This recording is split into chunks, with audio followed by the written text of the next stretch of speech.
예, 저희들 서책형 교과서의 가격이 어느 정도나 되냐고 물었더니 평균 권당 10,000원이라고 합니다.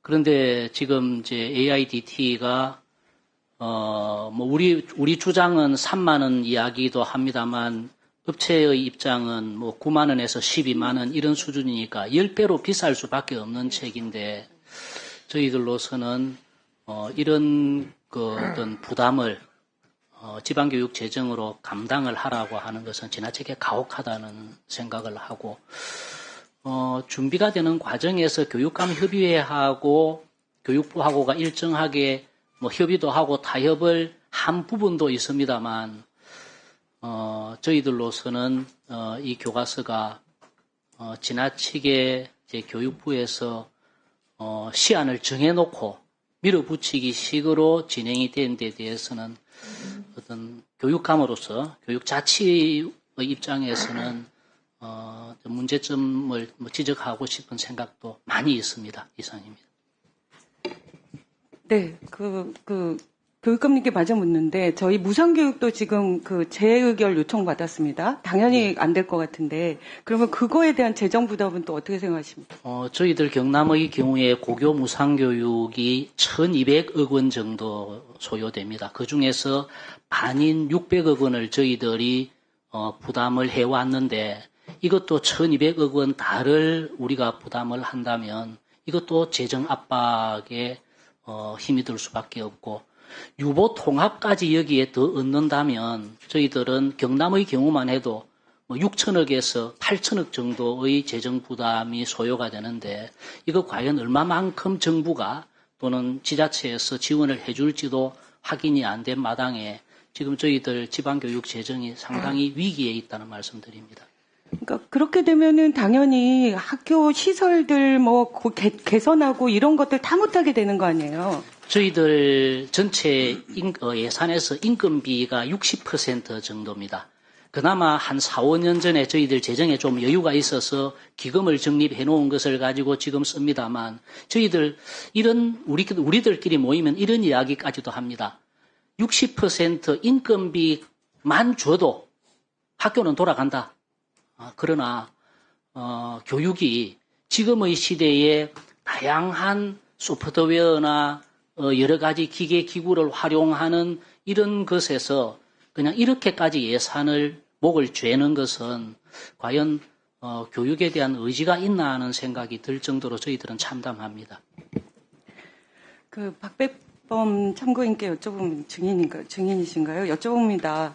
실제로 코로나가 있었고 그 국면에 어쨌든 온라인 수업을 하고 디지털 교과서 형식으로 뭔가를 보조 교재들을 많이 만들어서 그게 지금의 여기까지 연결되어 있고 늘 그렇게 했지 않냐. 너네도 했어. 이렇게 얘기하고 강행하고 있습니다. 그런데 저는 이 비용 차원에서 엄청난 차이가 있다고 보여지고 그러면 그 비용 차원에서 그때는 얼마 들였고 지금은 얼마가 드는데 이 정도의 돈을 들인다면 그만큼 효과가 있어야 되는 거잖아요. 그때의 디지털 교과서와 지금의 AI 디지털 교과서의 차이나 그리고 그렇게 효과가 어마어마한지 지금 연수 금액도 지금 1조 원, 앞으로도 한 6조 원이 여기에 다 들어가는 거예요. 저는 어떻게 생각하십니까? 예, 똑같은 디지털 교과서는 용어를 썼지만 잘 아시는 바와 같이 2023년 교과형 도서에 관한 규정이 바뀌면서 지난 정부에서 썼던 디지털 교과서라는 용어하고 지금 쓰는 디지털 교과서는 완전히 다른 개념이 됐습니다. 지난번 전체회에서 강경숙 의원님께서 과거에 썼던 서책형 교과서의 보조자료로서 전자저작물의 디지털 교과서에 대해서는 설명을 잘 해주셨다고 생각을 하고 지난 정부와 현 정부의 차이점은 한 세 가지 측면으로 간단하게 말씀드리면 이런 법규적 실체적 개념이 있어서 차이가 나고 또 많은 위원님들도 지적하시고 우리 선생님들도 증언을 하셨습니다만 정보인권 문제, 데이터 주권의 문제, 공공성의 측면에 있어서 큰 차이가 납니다. 그리고 가장 중요한 것은 우리나라 교과서 정책을 어떻게 끌고 갈 건가 교육 철학에 있어서 차이입니다. 잘 아시다시피 선진국은 국가교육과정을 운영하지 않습니다.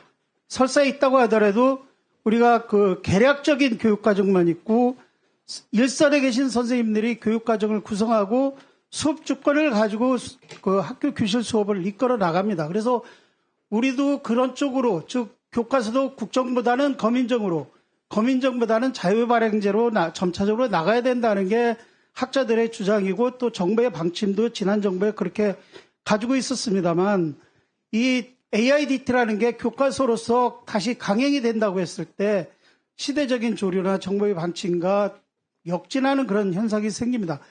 학교 현장에서 무슨 일이 생길 건가 한번 상상을 해보십시오. 지금도 서책형 교과서를 쓰는 학교도 선생님들은 그 교과서 그대로 안 합니다. 자료를 다시 재구성하고 여러 자료를 도입을 해가지고 나름대로 교육과정을 구성해서 교사학습 활동을 하고 평가를 합니다. 조금 그런데 정리를 해주시죠. 그냥 줄이겠습니다. 네, 네.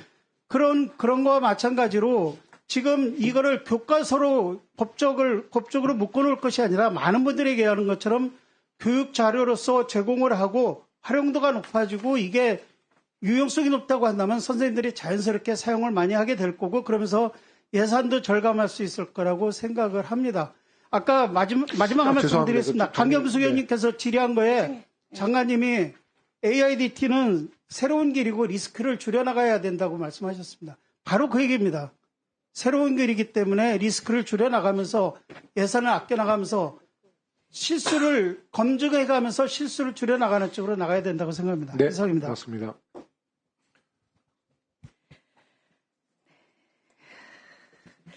그러니까 저는 그렇습니다. 가장 중요한 비용, 학생들한테는 무료라고 얘기하면서 결국은 수조 원의 세금이 들어가는 겁니다. 결국은 다 똑같은 돈이죠. 그렇기 때문에 그런 중요한 문제들이 배제된 채로 이렇게 각행되는 건 반대라고 얘기하고.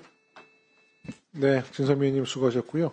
광주교육감님, 지금 고교무상교육 AIDT에 대한 재정 부담을 광주교육청에 전담하면 감당하실 수 있어요? 살림이 안 됩니다. 그런데 왜 AIDT 교과서에 대한 입장을 이렇게 명확히 못 하십니까? 광주교육감께서 제가 볼 때는 입장을 아주 모호하게 하신다고 그래요. 찬성과 반대 둘만 기재하도록 와서. 아니 근데 재정이 이미 예. 기재부가 재정에 대해서 교육청에다 전담한다는 것이 확실하면 그거에 대한 광주 학부모들과 학생과 교사를 위해서 교육감이 광주의 민의를 전달하는 것이 교육감의 역할이에요. 맞습니다. 근데 왜 그렇게 못하셨어요? 찬성 반대 두 개만 쓰라고 해서 못 썼습니다. 앞으로 확실해 주시고요. 우리 예, 이주호증인께서도 내가 분명히 말씀드리지만 답을 좀 써달라고 했으면 답을 쓸 수 있습니다. 잠시만요. 교육감님들은 모든 지역의 초중고를 다 담당하시는 현장의 감독관들이세요. 네, 잘 알고 있습니다. 이분들의 목소리를 경청하시기 바라겠습니다. 네, 그렇게 하겠습니다.